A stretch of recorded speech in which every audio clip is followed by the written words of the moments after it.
And you thought I pressed record. What the hell, Chris? What the hell? What kind of freaking crap show? Is this my first time ever? You think that this would be my Both of first ours. episode? But you caught it, though. You caught it. It's the we were first one with me. Oh, my goodness. That is so...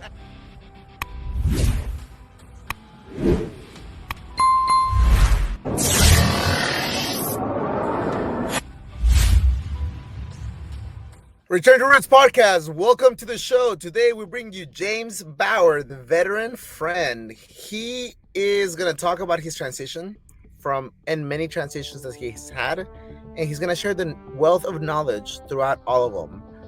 Without further ado, James, welcome to the show. Well, thank you, Yogi, and thank you, Chris. I'm honored to be here tonight and share with you and your listeners the information that I have, and hopefully people will find benefit from it.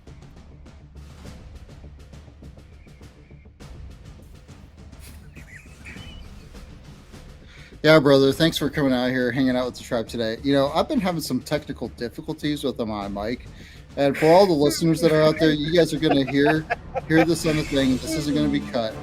You know, look, you gotta just keep pushing forward whenever things hit speed bumps, because that's just part of life. So that's it. Speaking of speed bumps, brother, during your transition, man, what would you recommend people to digest during their transition to help them out with those speed bumps, you know?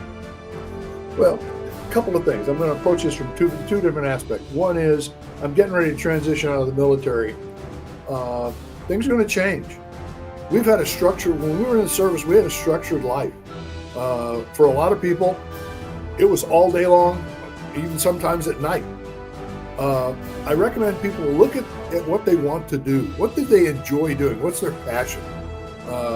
I've told people before, I started this website that I'm doing now in 2011, and people who talk to me about it know I'm passionate about it. It's not work. I get up every day and I go to the computer and I work on the website and I subscribe to umpteen zillion newsletters and make contacts on LinkedIn. LinkedIn's a great resource, by the way. That's where we all met, was on LinkedIn. I recommend them find their passion. Sit down and look at it. It's not, and if you think you want to do one thing and you start to do it and go, man, that was a mistake, you're not locked in. Life is full of changes. And so when you find something you're passionate about, there's a saying that says, when you do something you love, you'll never work another day in your life. I've been doing this since 2011. I retired from the VA in 2019. And next month I'll be retired 5 years. And it's like it's gone boom like that because I'm enjoying what I'm doing. Now, sometimes what you enjoy doing, may not financially work out, but you got to find an avenue. It's amazing you can do that, though. The other aspect I always talk about is from when I worked for the VA, I talk about everything the VA does is legal based. And in order to get an award for a VA claim, you have to have three things. You have to have an in-service event, you have to have a current diagnosis, and you have to have the nexus that ties those things together, that three-legged stool. And so often, when I served back in 1970, you got hurt, your superiors told you, suck it up and keep going. So did your subordinates, so did the people with you. What are you, a win? The bad part about that is if you hurt yourself and there's no documentation, evidence-based, there's no evidence. So they got to make sure they're getting those reports done. If they can get a copy of their medical records, that's critical. I helped a gentleman one time file a claim, and the poor guy had no medical records, and the government lost them. Now, in my mind, if I give you my records and you lose them, then it should be carte blanche. That's not how the government works. If the government loses them, too bad. But that's our government. So that's where I would go. Figure out what your passion is and then work toward it. I went through many transitions, getting out of the service, different jobs that I went through, and we can talk about that some tonight too. And it all, when you go down a road, sometimes you don't see the road signs actually taking you where you think you're going. You think there's probably been 5 or 6 times in my life where I felt like a total failure. But as I look back, I see that all those dots connected and got me to where I am today. And that's critical. And so with that in mind, right, you mentioned that you went through your military transition a few years back, right? Yeah, a few. Back in 73, just a few. But with that, you ended up to where you were working at the VA.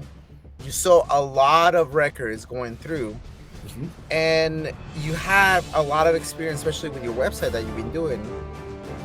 If you could go back in time right now and you could tell your 16-year-old self, because you enlisted at 17, what advice would you give yourself to be successful during your time in the military? The first thing that I would tell myself is don't get out. Now, some people think that's weird. Well, let me explain why. I'm in my 70s now. I went in at 17. I'd have been 37, drawn a full pension, had enough life left to go do another career and have 2 pensions coming in. The military and the government are one of the few places people can come out with a pension. So if you can put up with the bureaucracy and get into the MOS that you wanted to be in, that's the first thing I'd say is don't get out. And that might sound funny because when I was 17, I went in, I got out when I got to be the end of my tour, they went, you know what? We've given you acting jack stripes. I was a sergeant. I had the rank and the authority, but no pay. We'll give you the full stripes if you enlist. I went, I'm getting out of here. I don't like this place.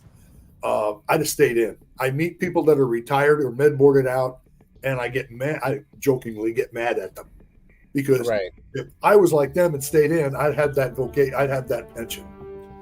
The other thing I would do is I would suggest that they look at what they're doing, and I know the ASVABs takes where you're going to go. I would prep with that ASVAB. My grandson, I think I mentioned to you guys offline, is now in Goose Creek studying to be a nuke. He spent an inordinate amount of time working on the ASVABs so he could get that job that he wanted to get. That's critical, you know. And I had many jobs when I was in the service. I actually enlisted at 17 out of high school. My dad had assigned to get me in. Helicopters were new. I was a high school dropout. I was going nowhere fast, probably going to end up dead or in jail. And I thought, you know what? My dad served in Korea. I'll join the Army. I'll sign. At that time, you could do a 2-year enlistment or a 3-year enlistment, guaranteed MOS. I went in to be a helicopter mechanic. I'm thinking I'll go in, I'll do my 3 years, I'll go to O'Hare Airport. I was living in Chicago, and I'll be a helicopter mechanic. I'll have a vocation. I was looking at that, like I said earlier, find that vocation. Where are the steps going to take you? And I didn't even think about the fact that all the helicopter mechanics were going to Vietnam. I didn't go to Vietnam. I was lucky. We had 54 guys in my helicopter school. 3 guys didn't go to Nam. 2 guys went back to their garden in Wisconsin. I went to Fort Riley, Kansas. Luck of the draw. You know, so if I were talking to somebody at 17 or 18 or whatever, and they were getting ready to go in, I'd mention those things. Think about it as a vocation. This has got a lot of opportunities. I learned a lot of things going from a high school dropout going nowhere to becoming a successful business person because of the discipline and the efforts that I learned to apply to myself and what I was doing with the task at hand from the military. Military has a lot of advantages for us. And now, looking forward, right, you've had a lot of transitions in your life. What advice would you give to someone that is transitioning, right? You transition out of the military, you transition out of your business, you had other jobs in between, you also transition now and retired out of the VA. What advice would you give to someone and how early so that they can prepare for a successful transition and reintegration?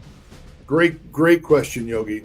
The transition question, I'm going to go back and touch on it. You'll find I'm very redundant. You learn something and you hear it 7 times, you're going to hear it 7 times from me.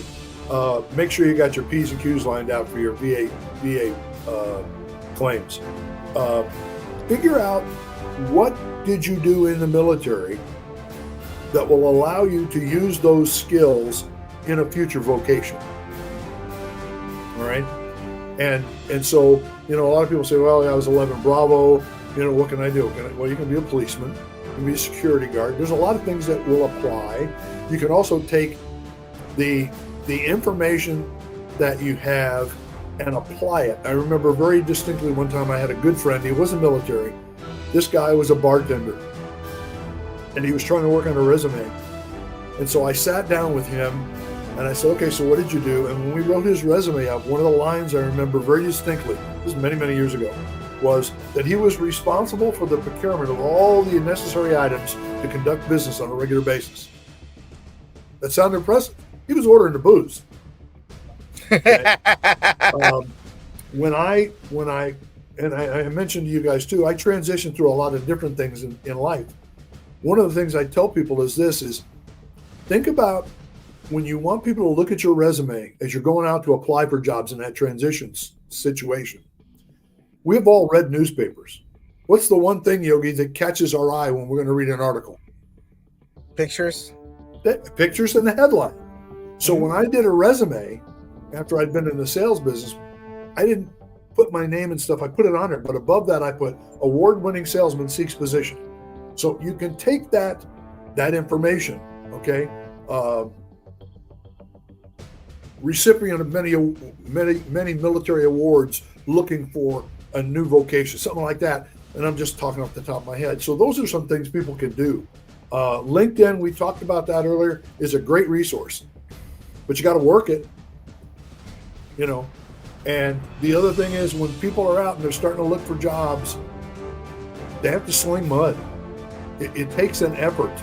I mentioned to you guys, I had many different jobs. And when I was about 56, 58 years old, nobody wants to hire you anymore. You're too old. And at that point, you're seasoned and making decent money. They can hire two guys out of college and pay them less than they're paying you. Pardon me. And so when you're looking for those things, you've got to sling mud. I was doing 25 to 35 job apps a day. And when I got the job at the VA, it was almost embarrassing because they called me and said, Mr. Bauer, we're going to offer you this VSR position, blah, blah, blah. And I went, I'm really sorry I have to ask this question. Which job is it? Because I was slinging mud. You know, I mean, think about, I was out of work for 2 years. You think about 25 job apps a day, 7 days a week for 2 years. That's a lot of mud. You know, wow. VA is another great place. That's another thing I would encourage people to look at. They're used to the government. They're used to that bureaucracy that doesn't move quick. It's like a dinosaur. It's not a a chihuahua that just turns. It takes a long time to move. But the VA is an excellent place for veterans to work. And again, you can apply. I bought my military time back. So the 3 years I did in the Army applied toward my federal pension. So even if they don't take my advice and stay in, how many ever years they did, they can take that information, those years, and apply it toward a federal pension. So